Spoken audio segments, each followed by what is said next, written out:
Nggak ada yang menciptakan, mengurus, mengawasi, ya, mengontrol, memiliki, dan memusnahkan kecuali Allah. Ini makna hakikatnya. Orang kalau faham makna ini teman-teman sekalian, tidak akan pernah takut, bergantung, memohon kecuali kepada Allah. Saya kasih contoh. Seorang salaful ummah dari tabi'in pernah mengadakan perjalanan perniagaan dari Baghdad, ibu kota Irak, ke Damaskus, ibu kota Syria. Zaman dulu orang mengandalkan cahaya matahari. Nggak ada penerangan kayak kita sekarang.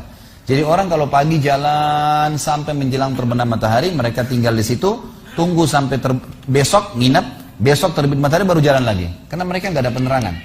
Orang ini kebetulan sebelum tiba di Damaskus, pas waktu maghrib, dia tiba di sebuah hutan. Hutan ini lebat, gelap, ya. Bayangkan kalau anda di posisi ini gelap, di hutan sendirian, nggak ada orang-orang. Dan hutan ini liar, gelap sekali. Maka dia terpaksa nginap, tunggu besok, terbit matahari baru bisa jalan. Kalau dia keluar juga jadi kacau, kemana-mana jalannya, gitu kan. Maka dia pun wudhu, dia sholat maghrib isya jamak qasar layaknya seorang musafir, lalu dia coba istirahat, tertidur. Di awal malam, kalau kita sekarang sekitar jam 11 malam, dia bangun ingin sholat tahajud. Dia cerita tentang dirinya, ulama angkat kisah ini dalam buku-buku akidah tentang masalah hubungan seorang hamba dengan Allah Azza wa Jalla. Yang terjadi teman-teman sekalian, pada saat dia sholat, dia bilang, selesai saya 2 rakaat pertama, saya ingin berdiri ke rakaat tahajud selanjutnya, tiba-tiba saja, di depan mata saya ada seekor harimau meraung dengan keras, siap menerkam saya. Dan kedengaran dari suara harimau ini dia kelaparan. Saya waktu itu berpikir, kalau saya lari, pasti saya bisa ditangkap oleh harimau ini. Dia lebih cepat, lebih kuat, gitu kan? Dan matanya lebih tajam. Apalagi ini lokasi memang tempat dia hidup. Saya tidak bisa buat apa-apa. Maka dia bilang tiba-tiba saya teringat dengan Tuhan Allah Azza wa Jalla. Lalu saya berkata pada harimau tersebut. Dia berkata, wahai harimau, kalau seandainya Allah yang telah menciptakan kamu dan saya, ya, mengutusmu untuk memakanku, aku tidak akan melawan. Karena sudah takdirnya. Tapi kalau kau datang untuk mengganggu ibadahku dengannya, bukan karena perintah Allah, maka kau akan minta kepadanya Allah Azza wa Jalla untuk mematikanmu.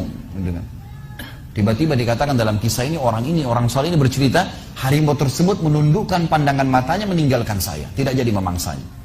Apa yang kita ambil peran dari sini, teman? Apa yang kita ambil pelajaran daripada kisah ini? Harimau pun yang buas makhluknya, Allah Azza wa Jalla. Ini masih hidup gak ini? Kok nggak ada nyaut, nggak ada apa ini? Saya nggak tahu ini ngantuk, tidur atau hadir nggak? Ini rupanya di Bali orang suka senyap, ya. Jadi ternyata Allah Subhanahu Wa Taala menciptakan semuanya, teman-teman sekalian. Ular kah, harimau kah, apa saja.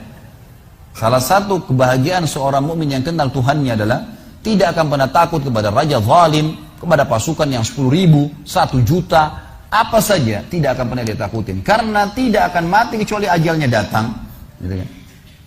Subhanallah, kisah Al-Ala Al-Hadrami, seorang sahabat Nabi yang mulia. Beliau pernah diutus oleh Nabi SAW untuk berperang. Begitu tiba di sebuah mulut hutan, hutan itu agak lebat, gitu kan? Begitu tiba di mulut hutan, beliau ingin menyeberang, tapi beliau utus dulu, ya, beberapa pimpinan pasukan, coba cek hutan ini bisa dilewatin nggak? Mereka kecek, setelah ngecek Gebalia mengatakan, wahai Amir, pemimpin nggak bisa lewati. Ini hutan terlalu lebat, juga kita tidak tahu di mana jalan keluarnya, penuh dengan hewan-hewan buas. Kalau anda paksakan lewat, pasukan anda akan habis. Apa kata beliau? Baiklah, setelah saya bertakbir 3 kali, ikutin saya. Maka beliau pun mendekatkan kudanya lalu berkata, berteriak dengan suara keras, wahai semua yang ada di dalam hutan ini, yang mendengarkan suara saya atau tidak mendengarkan suara saya, kalian tahu kami siapa? Kami adalah utusan Rasulullah SAW berperang di jalan Allah. Maka mudahkanlah jalan kami untuk keluar dari hutan ini. Dalam riwayat ini dikatakan dan yang disaksikan oleh para sahabat, hewan-hewan yang biasa saling memangsa, kayak harimau sama rusa, gitu kan, serigala sama kelinci, semuanya bersebelahan, saling bersatu, berdempetan untuk menunjukkan jalan keluar pasukan mujahidin, sampai mereka keluar tidak digigit 1 orang pun. Kekuatan keyakinan kepada Allah Azza wa Jalla ini luar biasa. Kisah yang unik yang lain adalah surat Umar bin Khattab kepada sungai Nil.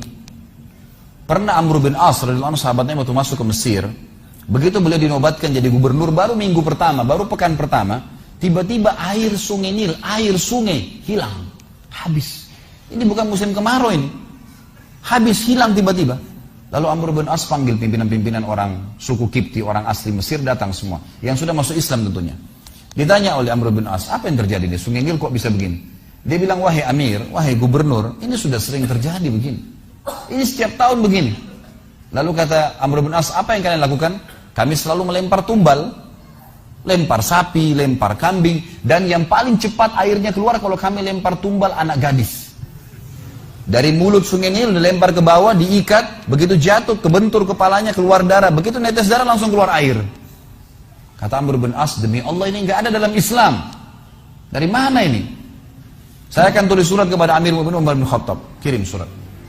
Begitu tiba tangan Umar bin Khattab, Umar mengatakan, wahai Amr bin As, ini balasan surat saya dan bacakan surat saya kepada Sungai Nil. Suratnya. Dari hamba Allah Umar bin Khattab gitu kan, kepada Sungai Nil. Kalau seandainya selama ini kau mengalir karena tumbal yang dilemparkan kepadamu, hai Nil, kami tidak ingin kau mengalir selamanya. Tapi kalau kau mengalir atas nama Allah Al-Jabbar yang maha perkasa, maka mengalirlah dengan atas nama Allah itu. Semenjak itu air Sungai Nil keluar tidak pernah hilang sampai sekarang. Ternyata permainan syaitan menyesatkan manusia. Coba bagaimana kekuatan akidah seseorang yang sudah mengenal Tuhannya Allah Azza wa Jalla. Jadi luar biasa kisah-kisah mereka ini. Memahami hakikat la ilaha illallah ini teman-teman sekalian, bahwasanya semua selain Allah dalam makhluk, kita sama air, sama batu, sama apapun sama. Jangan pernah takut dengan mereka. Gak perlu takut, gak perlu menggantungkan nasib. Dokter hanya bisa tulis resep semoga lekas sembuh, gak ada pasti sembuh. Tapi Allah Azza wa Jalla menjanjikan, kata Ibrahim AS, wa idza maritu fahuwa yashfin. Kalau saya sakit pasti dia yang sembuhkan.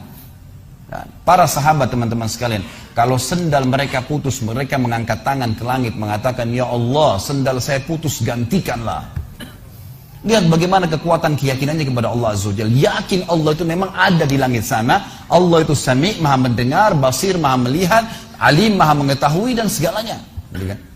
Maka Allah Azza wa Jalla tidak lemparkan sendal dari langit teman-teman sekalian, tapi jawaban doa datang adalah dalam bentuk sinyal. Allah tiba-tiba nanti membuat ada orang yang kesian dengan dia dibelikan sendal, dia dapat duit bisa beli sendal, terjawab itu. Tapi kekuatan keyakinan mereka adalah Allah Azza wa Jalla. Semuanya langsung berhubungan dengan langit, dengan Tuhannya. Langsung berhubungan dengan Tuhannya Allah Azza wa Jalla.